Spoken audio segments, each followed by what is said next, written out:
for years we've been told that positive thinking is the way forward, to be terribly optimistic about everything. And part of the problem there is that actually it doesn't work. If people visualize, their perfect future in terms of their career structure, for example, we know from research that actually demotivates them. When that fantasy doesn't become true, they become discouraged.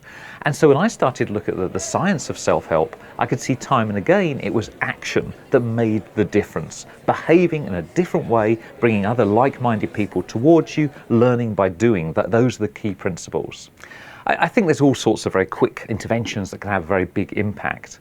So, for example, the way in which you hold yourself, the way in which you behave, all of that drives your thoughts and feelings. So when you feel happy, of course, you smile, but we know from research that when you smile, you simply force a smile onto your face, you start to feel happier. Exactly the same with your posture, with body movements, and so on.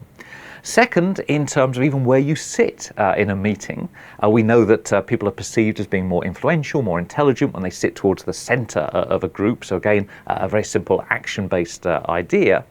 And third, in terms of sort of moving forward, simply doing rather than analyzing. So often people spend lots of time analyzing a situation. By the time they've worked out the best way forward, the world has moved on, it's out of date. So simply by being action-based rather than thought-based, you can be more effective. So there's lots of things in self-help books that simply aren't true. My favorite one is the Harvard Motivational Study, where a group of researchers went in, interviewed some 4-year-olds about what they wanted to be when they grew up. Only 3% of the group knew, but 25 years later, that 3% accounted for 90% of the income of the entire cohort. It shows the power of focusing young. One small problem with that study, even though you'll see it in thousands of self-help books, it's never been carried out. It is simply a myth. A speaker made it up a few years ago and it spread like wildfire.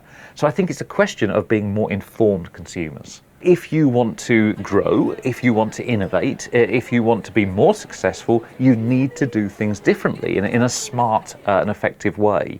And it's encouraging that culture. It's encouraging people to fail some of the time. A lot of what you do when you innovate, it simply won't work. And instead of punishing people for that, it's actually got to be celebrated and say, oh yes, actually we want people that are prepared to take sensible but realistic risks.